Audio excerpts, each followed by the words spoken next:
நம் ஆண்டவர் இயேசு கிறிஸ்துவின் நாமத்தினால் மகிழ்ச்சியும் சமாதானமும் நம் அனைவரோடும் இருப்பதாக. யாக்கோப்பு 1:18-25 முடிய. தம் படைப்புகளுள் நாம் முதற் கனிகளாகும்படி உண்மையை அறிவிக்கும் வார்த்தையால் நம்மை ஈன்றெடுக்க அவர் விரும்பினார். என் அன்பார்ந்த சகோதர சகோதரிகளே, இதை தெரிந்து கொள்ளுங்கள். ஒவ்வொருவரும் கேட்பதில் வேகமும் பேசுவதிலும் சினம் கொள்வதிலும் தாமதமும் காட்ட வேண்டும். ஏனெனில் மனிதரின் சினம் கடவுளுக்கு ஏற்புடைய செயல்கள் நிறைவேற தடையாயிருக்கிறது. எனவே எல்லா வகையான அழுகையும் உங்களிடம் மிகுந்துள்ள தீமையையும் அகற்றி உங்கள் உள்ளத்தில் ஊற்றப்பட்ட வார்த்தையை பணிவோடு ஏற்றுக்கொள்ளுங்கள். அதுவே உங்களை மீட்க வல்லது.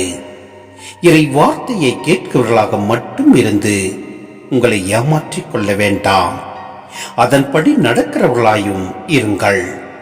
ஏனென்றால் வார்த்தையை கேட்டு அதன்படி நடவாதோ கண்ணாடியிலே தம் முகத்தை பார்த்துவிட்டு சென்று உடனே தாம் எவ்வாறு இருந்தார் என்பதை மறந்துவிடும் ஒரு மனிதருக்கு ஒப்பாவர்.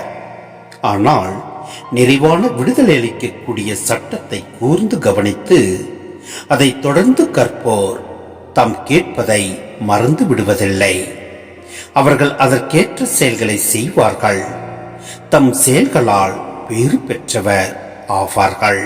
சிந்தனை: நாம் முதற் கனிகளாகும்படி, ஆம், படைப்புகளில் மனிதர் மேன்மை மிக்கவராவர்.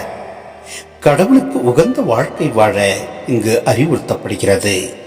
மேலும் உண்மையை அறிவிக்கும் வார்த்தைகளால், ஆம், வார்த்தை என்பது மீட்பளிக்கும் கடவுளின் வெளிப்பாட்டை குறிக்கிறது. இது இயேசு கிறிஸ்துவிலும் அவரது நற்செய்தியிலும் முழுமையாக காணப்படுகிறது.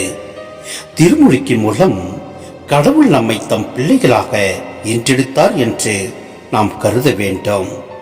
இறை வார்த்தையை கேட்கிறவர்களாக மட்டும் இருந்து நம்மை நாம் ஏமாற்றிக் கொள்ளாமல் அதன்படி நடக்கிறவர்களாயும் நாம் இருப்போம்.